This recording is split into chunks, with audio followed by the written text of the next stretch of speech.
سلام علیکم عزیزان دل. برنامه نوبتی گفته‌ها رو شروع می‌کنیم و مهمان ما خجسته. خوش آمدید خجسته بانو.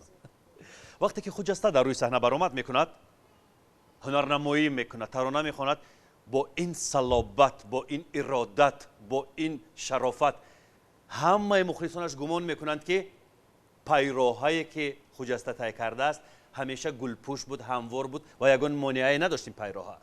وقتی که خجسته هنرنمایی میکنند آدم‌ها فکر میکنند که از کشتی به بزم آمده است، ولی راهی که خجسته پیموده است راه خیلی دشوار است و اصلا راه پیموده خجسته یک مکتب است، مکتب تحمل، مکتب صبر، مکتب طاقت و خجسته واقعا طاقت کرد، تحمل کرد، صبر کرد.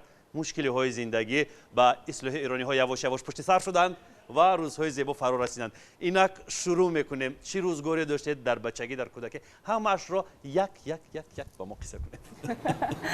تشکر آقای آرزو. خب از چی سر کنم؟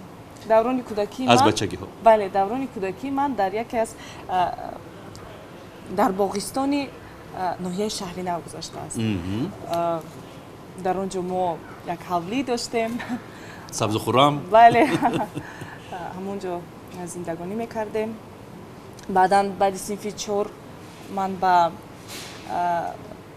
با خواهش پدرم با مکتب موسیقی به نام زیادلو شهیدی برای تحصیل برفتم و در آنجا در بخش اسکریپکا تحصیل میکردم 4 سال.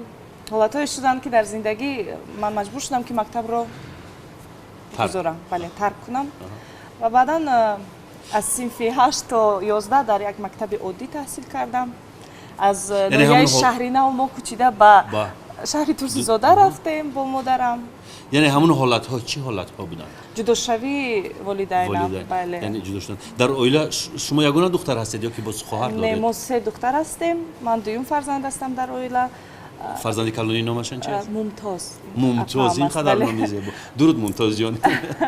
خواهرم رؤیا، بله، و یک دختر دارم. این قدر نام‌های زیبا. این نام‌ها رو برای شما کی انتخاب کرد؟ پدرم. میرزای خیاط، پدر خجسته، واقعا شخصیتی هستند منحصر به فرد، هم کاسب، هم اکتور، هم سخنگو، هم مجری.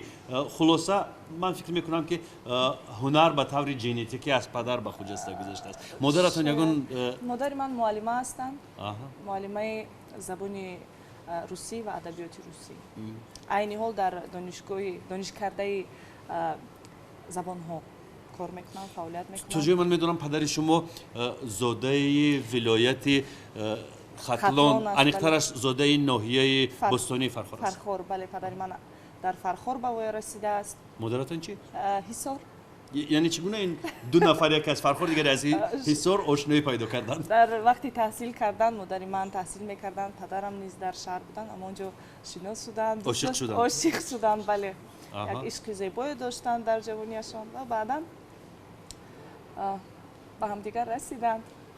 4 فرزند رو به وی 4 فرزند. نام یک نفرش رو نگفتید شما؟ دادرم شبلی. شبلی. این قدر نام های عجیب. ممتاز، خجسته، رؤیا و شبلی.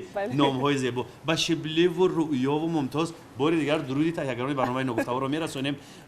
سلام به شما و میخواهم راجع به نمون فاجعه‌ای که در عائله شما سر زد حرف بزنید. یعنی فاجعه برهم خوردن حیات عائلوی والدینتان. اون زمان من در صنف 8 تحصیل میکردم، صنف 8 بودم و شاید اون چیزی که در بین پدر و مادرم میگذاشت ما اون چیزا رو نمیفهمیدیم، برای که کودک بودیم. ماجرا میکردن زیاد. و این ماجراها به شما تاثیر نمیرسوند؟ به دخترها غمگین نمیشدید؟ برای همون آدمایی که عائله دار هستند و همدیگر فهمی از زندگیشون دور شده است، من بسیارتر توصیه میدیم که فکر فرزندانشون رو کنن، برای که برای حالت روانی فرزندان تاثیر میکنن. یعنی به شما تاثیر میکنه؟ شما دخترها که ممتاز و خجسته، ما کلانتر بودید، بله، چی میگفتید؟ خب گریه میکردیم، پدرمون هم دوست می‌داشتیم، نمیخواستیم که برود. حتی مثلا پیشنهادها نبودند که مبادا اگر پدر از مادر جدا شد کی با کی میماند، کی با کی میرود؟ این خیلی حرفا نبود؟ نه، این فقط خب فهمو که فرزندان باید با مادر بمونند. یعنی بیشتر شما با مادر دلتون میسوخت؟ به هر دوشون دلمون میسوخت. به هر دوشون دلمون میسوخت. خب چی بحث میکردن مثلا موجب بحث و این همه گفتگوزارشون چی بود؟ خب نمیدونم کار زیاد دشوار است درباره این چیز حرف زدن. کوتاه میگویم که همدیگر فهمی از بین آنها دور شد. بله و تقدیر و نصیب این است که آنها جدا شدن و ما با مادرم ماندیم. بالاخره چطور جدا شدن؟ همون روز جدا شویشون یادتون هست؟ همون روز رو یک بار به خاطر بیارید. به دادگاه رفتن. خب اون حالتامون در خانه بودیم و تنها این رو هر دوشون از سر گذراندن. ما فرزندان کم اشتراک کردیم در این بحث و مناظره اونها. بعداً مادر برگشت و به شما خبر داد. ما میدونستیم این بحث و مناظره اونا یک سال اخیر خیلی زیاد شد و دادگاه اونها یک سال زیاد دوام کرد، نیم سال زیاد، قریب یک سال دوام کرد و در آخر بالاخره یعنی شما علاقه تیار بودید که همین حادثه ناگزیر است. ما میدونستیم برای که حالت اویلا خوب نبود. آهسته آهسته روزای خوشی کمتر شد و خودتون میفهمید. عین حال حاضر میفهمم من هم مادرم رو هم درک میکنم، هم پدرم رو هم درک میکنم. بسیارتر مادرم رو درک میکنم.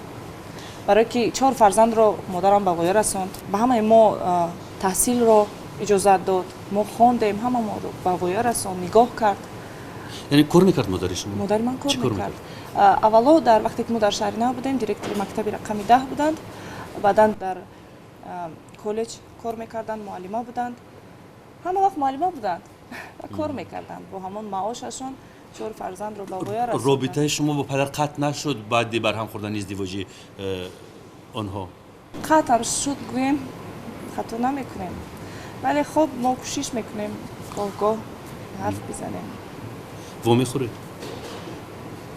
راست دیگه یک 4 سال اخیر است پدرم رو ندیدم. برای که در تاجیکستان نیست. در کجا هستند؟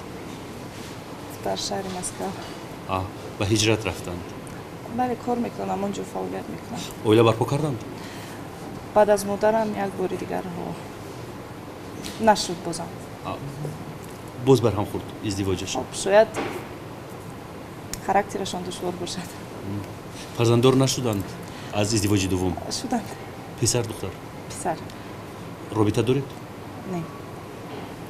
میدونم که نامش حلاج است. ممتاز چگونه پذیرفت این حقیقت بسیار تلخ را؟ در اویلا ممتاز از همه دختر وزبین است. با تحمل. با تحمل است. خیلی استرس زیاد داشتیم. استرس زیاد بود بله. همون لحظه بود که من 15-16 ساله بودم. این از همه لحظه هایی است که حالت روانی کودک یعنی گزارش انسان از سن سال نورسی به جوانی. بله برای همین شاید گوییم که کمی هم باشد حالت روانی ما کمی ضرر دیدم گوییم. حتی نمیگم. تو حاضر هست تاثیرش در ذهن شما؟ هست. شاید همون ترس است، ترسی که از ماجرای پدر و مادرم. یعنی ماجرا تو کجا میکشید؟ در حال که جدا شدن ما میدیدیم پدرمون میومد خونه برای که راه خونه رو میدونستم در شهری نه برای همین مادرم میخواست این رو یا که نمیخواست به هر حال میومدن فرزندانشون رو برای دیدن فرزندان برای که من فکر میکنم لحظه اول خیلی دشوار است. بعدا وقتی که ما اون خونه‌مون رو فروخته به شهر تورسنزاده کوچیدیم رفتیم بعدا اونجا اومدنش کم خونه نمی اومدن ولی می توانستند که آیند یگانجا شینیم در کوچه. بله در شهر. بله. مادرتون مثلا مخالفت نشون نمیداد در مسئله وخوری با پدر؟ نمیگفت که نروید؟ نه به دیداربینیش نروید؟ به وخوری نروید؟ نمیگفت. چی میگفت؟ خب وقتی پدرم می اومد میگفت بینید. یعنی مانع نمیشه؟ مانع عموما نمیکرد. ولی خودش دیدن نمیخواست. برای دیدن ما فرزندانش من مانع نمیکرد. چون گفتید که پدر دوم باره ازدواج کرد. مادرتون چی؟ مادرتون نخواست که ازدواج بکند؟ نه نکرد. تا هنوز. شاید شما پیشنهاد ندادید، اجازه ندادید. نه من برعکس میخوام که مادر من خوشبخت باشد. باره گفتید به مادر که میگویم شوخی هم میکنیم میگویم ولی نمیخواد. چرا؟ نمیدونم در دل و در فکر مادرم چی است.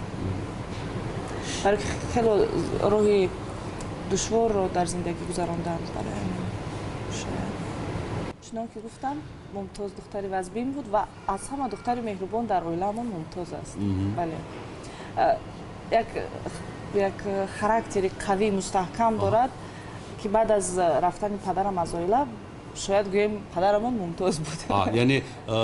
яъне сардори оила. бале бале бале шахси солор яъне дар ҳама кор шумо аз мумтоз маслиҳат мепурсед. аз мумтоз бале бо мумтоз. мумтоз чӣ рӯзгору зиндагӣ дорад? биёед кӯтоҳак дар бораи зиндагии мумтоз накунед. хоб мумтоз чаро вақте ки пурсидам ин саволро додам як ханда дар чеҳраатон пайдо шуд, чашмонатон дурахшид. мумтоз мактаби миёнаи рақами 10-ро дар шаҳри нав тамом карда хатм кард ва баъдан бо саводи худ чунон ки забони форсиро хеле равон ҳарф мезад менавишт аз тариқи квота ба эрон рафтанд барои таҳсил меъморӣ хонданд 5 сол дар он ҷо хатм кард омад 2 сол дар ин ҷо кор кард баъдан оз айни ҳол дар англия зиндагӣ мекунанд. дар Англия? бале дар шаҳри Манчестер Сити як 4 соли охир аст ки дар он ҷо кор мекунанд, фаъолият мекунанд. хуб биёед ба Англия салом мефиристем ба мумтоз. бале акнун рӯъё чӣ мавқеъ дорад? хулқу хӯи рӯъё чӣ гуна аст? зиндагии рӯъё чӣ гуна аст? рӯъёчаи мо аз ҳама духтари хурдӣ аст, духтари нозанини оиламон аст. чанд сол аст? ҳозир 20 сол дорад. таҳсил мекунад? бале дар куҷо? дар донишкадаи забонҳо. забонҳо? кадом забонро меомӯзад? забони русӣ, филологияи рус. шибли чӣ? дар ҳамонҷо таҳсил мекунанд. ардашон барбари модарам ҳастанд. забони русӣ мехонад? не шибли англо-араб. забони инглисиву арабӣ? бале ягона ҳунарманд ман ҳастам инҷа. ман хуб рӯзгори шумо чӣ гуна аст? айни ҳол дар фикри барпо кардани оила нестед? чизе ки дар пешониам бошад дар насибу тақдирам. яъне ҳамун ҳаросе ки аз моҷароҳои падару модар шумо бардоштед, ҳамин ҳарос метавонад мисли як уқда ё ин ки комплекс дар ботини инсон пайдо бошад? метавонад. бале бояд одам. шумо аз чӣ метарсед? ман масалан шумо гуфтед ки бисёр дар равонатон моҷароҳои падару модар таъсир кард, яъне ин дар шакли як тарс дар дили шумо ҷой гирифта? ҳамин тавр? шояд ба қавли забони русӣ мегӯянд абида какая-то ранҷиш. бале ранҷиш аз кӣ? шояд аз падарам бошад. ин тарсро аз қалбатон, ин ранҷишро аз қалбатон дур карда наметавонед? шояд ба мурuri замон метавонам. оло камтари дигар вақт лозим.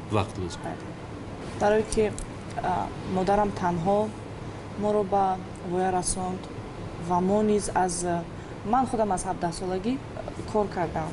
ман ҳам таҳсил мекардам, ҳам кор мекардам. апам низ ҳамчунин. барои вақте ки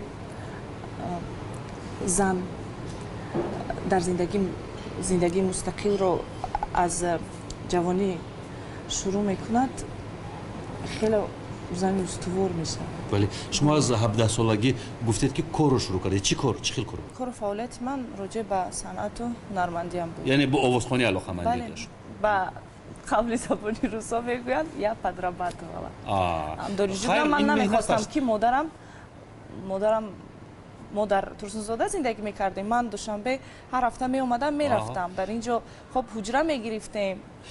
яъне мехостед ки як кӯмаке вазниниро аз души модар бардоред? мумтоз чӣ кор мекард? мумтоз дар донишгоҳи политехникум кор мекардам. чӣ кор мекард? онҷо дарс медоданд. муаллима? бале шумо 2 нафар кор мекард? бале хуб он ҳолатҳои душворие ки дар зиндагӣ буд, онҳоро мо бо апам бо модарам паси сар кардем. чӣ ҳолатҳои душворӣ? яъне душвории молиявиро шумо дар назар доред? ҳам ин ҳам он. яъне буд душвориҳои молиявӣ? хуб дар зиндагӣ ҳама буд. бале буд. ман ба шумо як чизро мехоҳам гӯям. соли 2013 вақте ки дар яке аз чорабиниҳои сатҳи давлатӣ роҳбари давлат маро аз байни зиёд ҳунармандон барои таҳсил кардан дар аврупо дар давлати итолиё барои устод Адҳам Холиқов муроҷиат карданд ки маро ба таҳсил баранд онҷо. аз ҳамон лаҳза зиндагии ман иваз шуд. бале یعنی خوب شد زیبا شد زیبا شد کار و فعالیت هم نیز پیش رفت با ایتالیا رفته تحصیل بله در کجا در میلان در میلان بله در زادگاهی اپرا بله театри ла Scala театри ла Scala یک از تئاترهای مشهور جهانی است من اونجا بودم رفتم خوشبخت هستم که اونجا بودم زیر نظر کدام استادان تعلیم گرفتید من در اونجا زیادتر مرا استاد ادهم خالقов دستگیری میکردند و دیگر درس‌ها نیز داشتیم درس‌های رقص‌های فلامنکو و دیگر خب بودند استادا زبانی ایتالیایی رو ازبر کردید خب نمیگویم که روان حرف میزنم ولی میتوانم در ایتالیا شاید گم نشوم ارویدرچی بله چاو یک چیزی دیگر مادرتان از جدا شدنش راضی است و به نظر شما جدا شد و برد کرد یا اینکه باخت نباخت شرح بدهید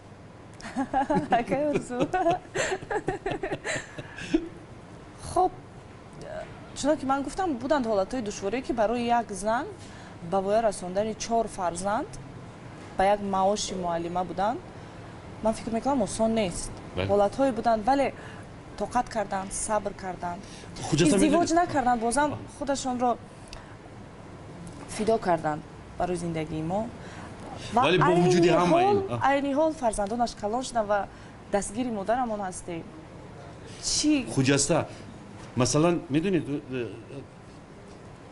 این حرفایی که این زمان شما گفتید در شکل یک تضاد است میگوید که به تنهایی فرزندان رو کلان کردن عذاب و مشقت زیاد داشتن ولی باز میگوید که نباخت برنده شد از جدا شوی با پدرتون یعنی وقتی که میگوید نباخت برنده شد چی رو در نظر دارید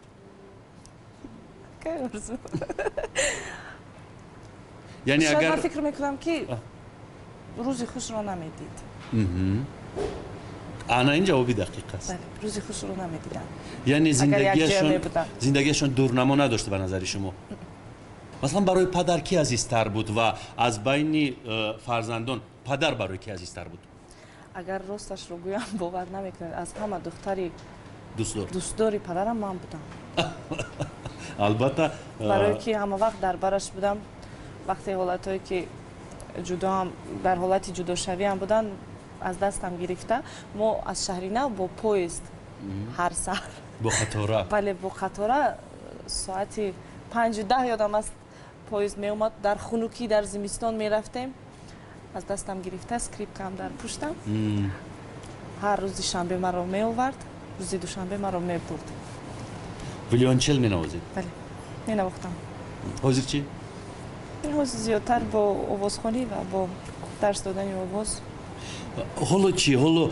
زندگی اویلوی چگونه است احوال مادر چگونه است چی روزگاری دارن احوال مادرم بهترین است من کوشش میکنم هر سال یک اونجا استراحت مادرم رو برم یک 20 روز پیش از مالدیو اومدیم با همراهی مادرم حالت مادرم بهترین است ما فرزندان در گیردش هستیم دستگیرش هستیم یگانه آدمی که در زندگی ما شاید از همه عزیز است و در برمون است مادرمون است با اون اویله‌هایی که مثلا در صدد این همه ماجراهای اویلوی قرار دارند چی توصیه میدید در هر یک اویله من فکر میکنم که باید همدیگر فهمی باشد و وقتی که در همان اویله در بین دو شخص فرزند پیدا می شود من فکر میکنم زیادتر باید پدر و مادر فکر فرزند را کنند فکر آن را کنند که فرزند در چه حالت میموند بعد از مناقشه و جنگ و جدال و جدا شوی آنها زیادتر تاثیر به فرزندان می شود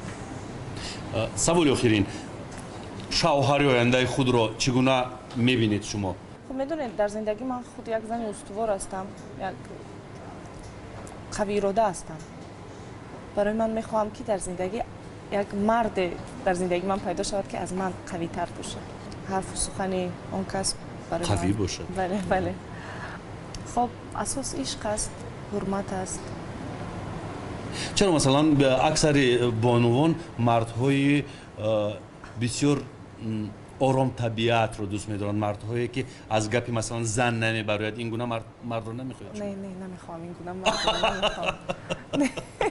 مثلا مردی رو نمیخواید که تو اومدن شما از کار خوراک پزد، آش پزد؟ خب شاید در یگان حالت ها، ولی نه، من فکر میکنم شما خودتون میخواید برای شوهرتون خوراک زن جای زن دیگر است، جای مرد اگر دیگر این است. گونه مرد پیدا شد، مردی آرزوهای شما مدت که به خاطر این مرد صحنه رو پرتویید، ترک کنید؟ صحنه رو بله. قدر سوال دشوار، من نمیدونم. من تمام زندگیم رو برای همین 27 ساله که دارم در صنعت بخشیدم و زیاد سهمم رو نیز گذاشتم. میپذیرید؟ نمیتوانم صنعت رو ترک کردم. یعنی صحنه رو از بحر عشق میگذارید به خاطر صحنه، به خاطر من هنر؟ فکر میکنم اون مردی که مرا حرمت کند، صنعت مرا حرمت کند، مرا دوست دارد، من چگونه که هستم همون خیلی مرا قبول میکند، مرا عوض باید یعنی نکند. خجسته رو با تمام هنرش باید بله، بپذیرد. صنعت این خودتون میدونید این یک چیزی والاترین است، این مثل یک راه قطاره است، باید راست روی، کج نروی. یعنی شما مردی رو میخواید که هم قوی اراده باشد، در عشق وفادار باشد، جاذبه داشته باشد و هم مانع نشود برای هنر شما. خیلی مردان عجب یک طلباتی داشته است این خجسته نازنین ما. یافتن چنین مرد فکر میکنم که کاری آسان نیست. خجسته جان، خجسته بمانی. تشکر. این بود صحبت ما با یکی از سراینده های نامدار خجسته میرزا ولی. بسیار سپاس میکنیم، همیشه مسلط و مکرم باشید. تشکر زیاد. همینجا برنامه ما به انجام میرسد دوستان عزیز. خاطرتون میکنم که برنامه ما در همکاری با مرکز مبل خانه من تهیه میگردد. مغازه یوسک واقع در شهر دوشنبه کوچه پولادی 43. خیر خوش میکنیم تا برنامه های دیگر در پناه یزدان باشید. خیر.